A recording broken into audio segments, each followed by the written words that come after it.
Oh no, not another Star Wars sequel trilogy critique. Hello, my name is Gordon Preston. I'm the author of Zendragon, Book 1 of the Dragon Soul Cycle. I know I'm flogging a dead horse, but YouTube viewers prize insightful analysis, and being a writer myself I have what I think is a unique take on the strengths and weaknesses of the sequel trilogy. Also, being a writer, I've proposed some solutions which could have redeemed the sequel trilogy in many people's eyes. Now, I have to say, I'm not prone to knee-jerk hatred of woke movies. Being a minority myself, I can see the deep value of broader inclusion and representation. I don't see wokeness as a pejorative. After all, Black Panther and Shang-Chi and Wonder Woman were all woke movies, and they were fantastic. So you have to distinguish between good woke and bad woke. The character of Rey does suffer from some of the problems of bad woke stories. She's empowered, but her problem is it doesn't quite feel like she's earned her power. She's merely powerful because the writers wanted to present an immaculate image of feminine perfection. This creates the problem of a weak character arc, where the hero's successes feel contrived. They haven't been earned through overcoming failure and arduous struggle, they've been handed to her on a silver platter. Was Disney making a sly commentary on the nature of female empowerment, that it relies on shortcuts, that it's undeserved? I don't think that's what they intended, but their clumsy execution of her arc heavily implies that theme. When the sequel trilogy was announced by Disney, there was a climate of tremendous excitement. Many fans had been disappointed by the prequel trilogy, and Disney had great success with the Pirates of the Caribbean movies, so it was hoped they could sprinkle some of their magic fairy dust over the Star Wars franchise, and perhaps revitalize it. They succeeded beyond their wildest dreams. The Force Awakens was a runaway success. Me and many others had wondered, can you simply manufacture a great movie, like an assembly line car? And The Force Awakens seemed to prove you can. However, when you closely examine that movie, you begin to realize that trying to produce true greatness like the original trilogy without genuine inspiration is a fool's errand. Star Wars was born of George Lucas's deep love of the sci-fi serials of his youth. It was a labor of love, not a cynical cash grab. He wanted to bring verisimilitude and gravitas and romance to those serials. He wasn't merely seeking to ape them. The Force Awakens is quite a good movie in many ways. It's fun and energetic and entertaining, with good performances and great direction. But as an original artwork, it's a dismal failure. It negated the successes of the original trilogy, and reset the story in the most ham-fisted way possible, so it could slavishly imitate the structure of A New Hope. It did innovate a little, by bringing in the reformed stormtrooper arc with Finn, and the plucky scavenger heroine Rey, and a Death Star-type engine of destruction that not only destroys planets, but also feeds on stars. So credit where credit's due, it did make some minor inversions, enough to make it interesting. But the problem with The Force Awakens, a problem that wouldn't become evident until The Last Jedi was made, was that it owed most of what made it great to the movie it aped, A New Hope. If it hadn't slavishly imitated A New Hope, it would have been a monumental failure. Thus you begin to see, the only way to manufacture success without genuine inspiration is to impersonate a great predecessor, and ride its coattails to glory. There have been other instances where studios tried to manufacture a blockbuster, just like Disney did, but then drastically underperformed. They learned the reason Disney succeeded was because of its immense debt to its predecessor, A New Hope. Originality without inspiration and good narrative execution is worthless. I am not condoning lazy writing, far from it, but what Disney did with The Force Awakens did make tons of money, so you can't argue with their success. So The Force Awakens was a tremendous success, financially, if not creatively. The true test for Disney was if they could repeat that success on the strength of their own original ideas, and Last Jedi was the result. Last Jedi is a highly polarizing film. Many like it, they think it's dramatic, intense, perilous, suspenseful and interesting, but many loathe it, calling it a travesty, a character assassination of their beloved icon of hope, Luke Skywalker, and a middle finger to die-hard fans. I do not hate it vehemently like many fans do. I like the drama, and I like Luke's bitterness and defeatism. He was heartbroken by his student's betrayal, and his own failure to redeem his nephew.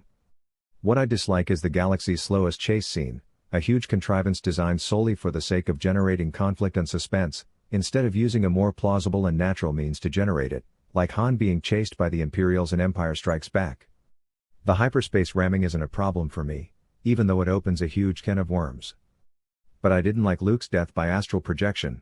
I think the story would have been much better served by keeping Luke alive for the conclusion, and letting him make a valuable contribution to their success, instead of dying to save the 20 or so people who boarded the Falcon. The payoff wasn't worth the price they paid. Rian Johnson clearly didn't care about laying the foundation for a great follow-up, he only cared about immediate gratification, and greedily consuming all the future potential. The Last Jedi may have been a qualified artistic success, but it wasn't completely satisfying to many fans, so its originality was marred by fan dislike. So Disney proved originality and subverting expectations came at the expense of fan satisfaction, at least this time around. That brings us to Rise of the Skywalker, which was by far the least successful of the sequel trilogy. Personally, I like it more than The Last Jedi, but that's damning with faint praise. They were both incredibly flawed films. J.J. Abrams and his writer cohort were stuck in a difficult position. Johnson hadn't left many dangling threads for them to develop into a complex and satisfying conclusion, so in their desperation they brought Palpatine back from the grave, to act as the overarching threat against which both Rey and Ben could pit themselves. I didn't mind this idea. I really liked how the heroine Rey owed her infallibility and flawlessness to her grandfather Palpatine. It turned a weakness from The Force Awakens into a strength. What I hated was the way Palpatine's fleet of ships each had planet-destroying capabilities. This cheapened the stature of the original Death Star and Starkiller, and was patently absurd from an internal logic and world-building point of view, because those ships would have required enormous power generators to produce enough energy to destroy a planet, going by the scale of the Death Star and the Starkiller base. Also, to possess such a huge advantage yet to cripple your ability to use it by confining your entire fleet in an enclosed space where it could be easily destroyed was a strategic blunder worthy of Donald Duck. So you can see many of the flaws of the sequel trilogy arose from a failure of foresight, an inability to look at the big picture and plan a satisfying narrative arc that would span an entire trilogy. It was cobbled together in a ramshackle and slipshod way, and it really showed. Now, my solution to this problem would have been to do Force Awakens just as it was, unoriginality and all. Most fans loved it and it was a huge success, so sometimes laziness is richly rewarded, and that's what Disney cared about most. However, after making Force Awakens, what they should have done is follow up with a prequel which showed Ben Skywalker's fall, and Luke Skywalker's exile, and Rey's struggle with her family, and the Republic politics and drama and folly and mistakes which gave rise to the First Order, to lay the groundwork for The Force Awakens and justify and vindicate the narrative choices they made. Then they should have done the sequel, where they defeated Snoke and Luke sacrificed himself to save his student, before perhaps redeeming Ben, or perhaps not. They only had enough ideas for 2 stories, but instead of focusing on making those 2 movies satisfying, they stretched it out into a highly dubious trilogy of movies. Of course, the devil is in the details. It's fine to armchair direct and pitch a great idea, but ideas are nothing without great execution, and that's where the sequel trilogy failed. The relationship arc between Rey and Kylo and Ben partly redeemed the trilogy for me, which was ironic considering Kylo's arc to become Ben again. Sometimes callbacks to previous movies can be of benefit, and I think that's the case here with Ben's redemption arc. The prequels also have parallels with the original trilogy, these recurring themes and arcs. In that case, Lucasfilm got it right. The arc with these 2 was great, Kylo's obvious attraction to her and need to seduce her to his side, and her initial hatred giving way to growing empathy for him and eventual forgiveness. Kylo was created because of his alienation from his father, as evinced by his murderous rage, and his lack of a girlfriend to balance him, hence the psychologically and emotionally healing and transformative power of the feminine when she graces him with her forgiveness, and transmutes his hatred into devotion. This grew from his residual love for his mother, which was demonstrated by his mercy when attacking the cruiser, his only redeeming moment until Rise, when Leia's spirit soothes the storm of his rage. It may surprise you to learn I don't actually hate the sequel trilogy. I think parts are kind of interesting, and the visuals are okay, but the problem is it just leaves me cold. It doesn't excite me like the other movies. I think it's aggressively mediocre, and a huge waste of potential. Overall, I give it a 6 out of 10, just for the style and verve. I hope the people at Lucasfilm don't hate me for jumping on the bandwagon and criticizing their movies. I only gave voice to disenfranchised fans, and seek to help Lucasfilm to identify their writing weaknesses so they can overcome them and produce more satisfying movies, which is in the best interests of everyone, but most especially the all-important bottom line.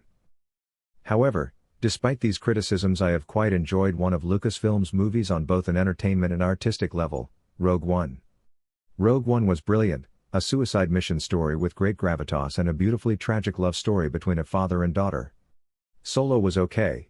It had some fun levity, mainly from Lando, but the story had some really dopey parts too, like the thermal detonator bit and the robot uprising. The direction looked a bit ugly sometimes as well, with some really poorly lit scenes that looked awful. Let me just say I have greatly enjoyed J.J. Abrams' other movies. He's a dynamo of a director. His movies are supercharged with energy.